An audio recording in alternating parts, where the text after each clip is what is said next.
नमस्कार दोस्तों, मैं दिलीप कुमार उत्तम। अक्सर हमारे विद्यार्थी इस मुश्किल में होते हैं कि वे ऑफलाइन ज्वाइन करें या ऑनलाइन।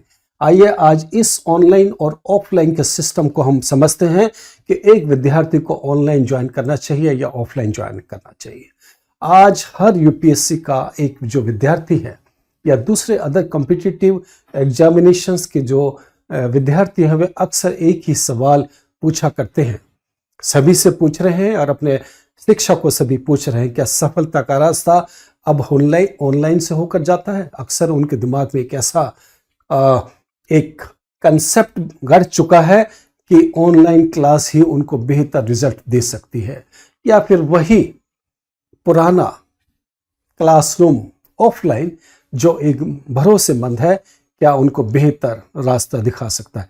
आइए आज हम इसी की परत खोलते हैं, समझते हैं कि यह क्या कंफ्यूजन है।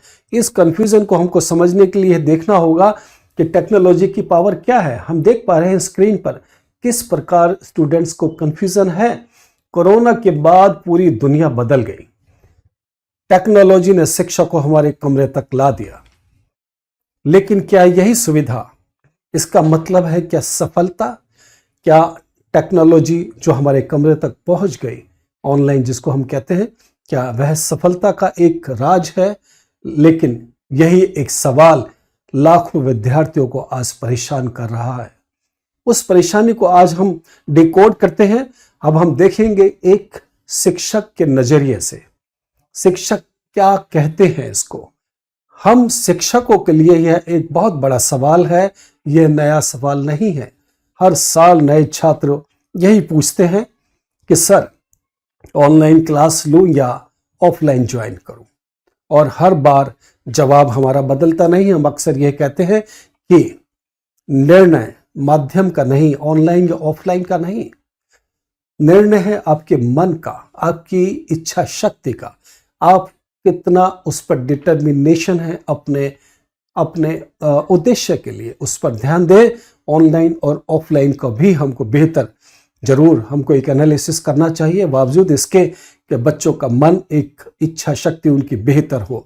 तो आइए समझते हैं इसको, डिकोड और आगे बढ़ के करते हैं कि टेक्नोलॉजी की पावर जो ऑनलाइन शिक्षा ने हमको एक बेहतर सुविधा दी है, क्या ऑनलाइन टेक्नोलॉजी हमारे लिए बेहतर है? चलिए, ऑनलाइन क्लास ने सीखने की परिभाषा ही बदल दी। अब दिल्ली का एक शिक्षक दूर दराज के गांव में आसानी से पहुंच सकता है ऑनलाइन मीडियम के माध्यम से। लेक्चर कभी भी, कहीं भी, रिवीजन जितनी बार चाहो उतनी बार, कम खर्च, ज्यादा सुविधा, और यही इसका एक असली बल है। लेकिन अगर इसका एक असली बल है, अगर इसका बेहतर यही एक रिजल्ट है, तो फिर क्या चुनौती है? उस चुनौती को भी हमको समझना होगा। चुनौती यानी कि हर सुविधा जो होती है उस पर भी एक चुनौती होती है। वह कौन सी चुनौती होती है? उस पर हम कहते हैं उसको ध्यान का भटकना, डिस्ट्रैक्शन। आप देख पा रहे हैं बोर्ड पर कि किस प्रकार एक विद्यार्थी जब अपना ऑनलाइन क्लास ले रहा होता है तो उसका डिस्ट्रैक्शन किस प्रकार से बदल जाता है या बदल सकता है। तो उसके पीछे एक क्लिक पर वह नेटफ्लिक्स पर या इंस्टाग्राम पर या किसी और दूसरे सोशल मीडिया पर आसानी से पहुंच जाता है, एक क्लिक पर। और यही कारण है कि ऑनलाइन प्रिपरेशन में सेल्फ डिसिप्लिन सबसे बड़ी परीक्षा बन जाती है। यानी कि सेल्फ डिसिप्लिन होना बहुत इंपॉर्टेंट है ऑनलाइन में। अब बात करते हैं हम ऑफलाइन की। ऑफलाइन क्लासरूम हम देख पा रहे हैं जहां शिक्षक की आवाज में एक भाव होता है, एक इमोशन होता है, जहां क्लास का माहौल खुद मोटिवेशन बन जाता है, जहां हर डाउट तुरंत मिटता है। ऑनलाइन और ऑफलाइन के दोनों के अपने अपने फायदे हैं।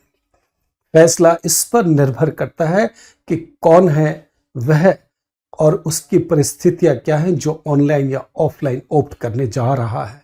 अपनी परिस्थितियों को समझने के लिए उसको यह देखना होगा कि मुझे सफलता किस प्रकार मिलती है। अगर कोई भी माध्यम हो, चाहे वह ऑनलाइन हो चाहे ऑफलाइन, अगर मन में लगन है और सही दिशा है तो सफलता निश्चित है, सक्सेस निश्चित है। याद रखिए, ऑनलाइन या ऑफलाइन नहीं, कंसिस्टेंसी ही सफलता का असली मंत्र है, यानी कि लगातार किसी को कंसिस्टेंटली करना। तो इस प्रकार हमारा काम सिर्फ पढ़ाना नहीं है हम शिक्षकों का, बल्कि आपको आपकी मंजिल तक पहुंचाना भी है। हम हैं आपके साथ हर कदम पर, आप ऑनलाइन जाएं या ऑफलाइन, यह हमारा कर्तव्य है। हम आपको बेहतर रास्ता सुझाते रहेंगे। अंत में हमने एनालिसिस के माध्यम से यही समझा कि जब हमारे पास एक डिटर्मिनेशन है, जब हमारे पास एक इच्छा शक्ति है, हमारे मन में ठान लिया कि हमें सफलता मिलेगी तो मिलेगी। नमस्कार, मिलता हूं मैं नेक्स्ट वीडियो के साथ।